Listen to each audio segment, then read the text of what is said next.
नमस्कार दोस्तों, घटना चक्र के एक और नए अंक में मैं मनीष चंद्रा क्लासेस के यूट्यूब प्लेटफॉर्म पर आपका स्वागत करता हूं। दोस्तों, जैसा कि आप जानते हैं, घटना चक्र में हम देश और दुनिया से जुड़ी तमाम खबरों पर चर्चा करते हैं। इसी क्रम में आज हम चर्चा करने वाले हैं Stockholm International Peace Research Institute के अंतर्राष्ट्रीय हथियार हस्तांतरण को लेकर जारी नवीनतम रिपोर्ट की। रिपोर्ट के अनुसार भारत वर्ष 2019 से 23 की अवधि के दौरान वैश्विक स्तर पर अग्रणी हथियार आयातक के रूप में उभरा है। इस समय सीमा के दौरान वर्ष 2014 से 18 की अवधि की तुलना में भारत के आयात में 4.7% की वृद्धि हुई है। रिपोर्ट में कहा गया है कि वर्ष 2019 से 23 में 10 सबसे बड़े हथियार आयातकों में से 9 एशिया तथा ओशिनिया या मध्य पूर्व के देशों से थे। इनमें भारत, सऊदी अरब तथा कतर शीर्ष 3 हथियार आयातकों में शामिल हैं। वहीं रूस के साथ संघर्षरत यूक्रेन दुनिया का चौथा सबसे बड़ा हथियार आयातक बनकर उभरा है।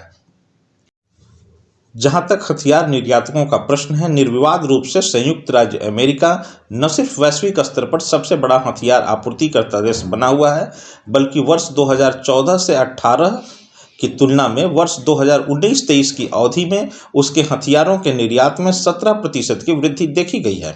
इधर रूस के यूक्रेन के साथ संघर्ष में उलझे होने का फायदा उठाते हुए फ्रांस हथियार आपूर्तिकर्ता देशों की सूची में दूसरे स्थान पर आ गया है।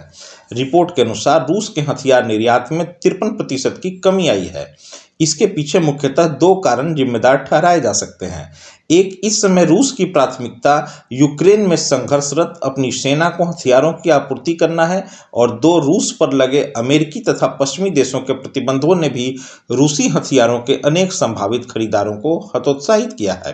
रिपोर्ट में एक बड़ा खुलासा करते हुए बताया गया है कि यद्यपि रूस अभी भी भारत का प्राथमिक हथियार आपूर्तिकर्ता बना हुआ है, जिससे भारत अपने कुल हथियारों के आयात का 36% हिस्सा प्राप्त करता है, लेकिन पिछले कुछ वर्षों में भारत अपने हथियारों को अन्य देशों से भी खरीदने पर ध्यान दे रहा है।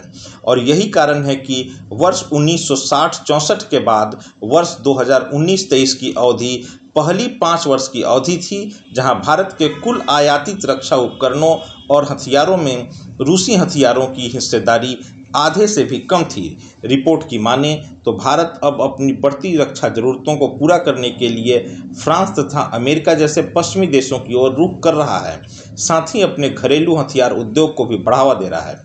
बताते चले कि Stockholm International Peace Research Institute अर्थात सिपरी वर्ष 1966 में स्टॉकहोम, स्वीडन में स्थापित की गई एक स्वतंत्र अंतर्राष्ट्रीय संस्था है जो संघर्ष, आयुध, हथियार नियंत्रण और निरस्त्रीकरण पर अनुसंधान के लिए समर्पित है।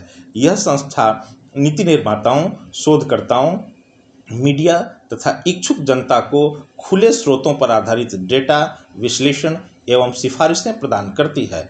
अभी के लिए बस इतना ही। मिलते हैं आपसे एक नए वीडियो के साथ।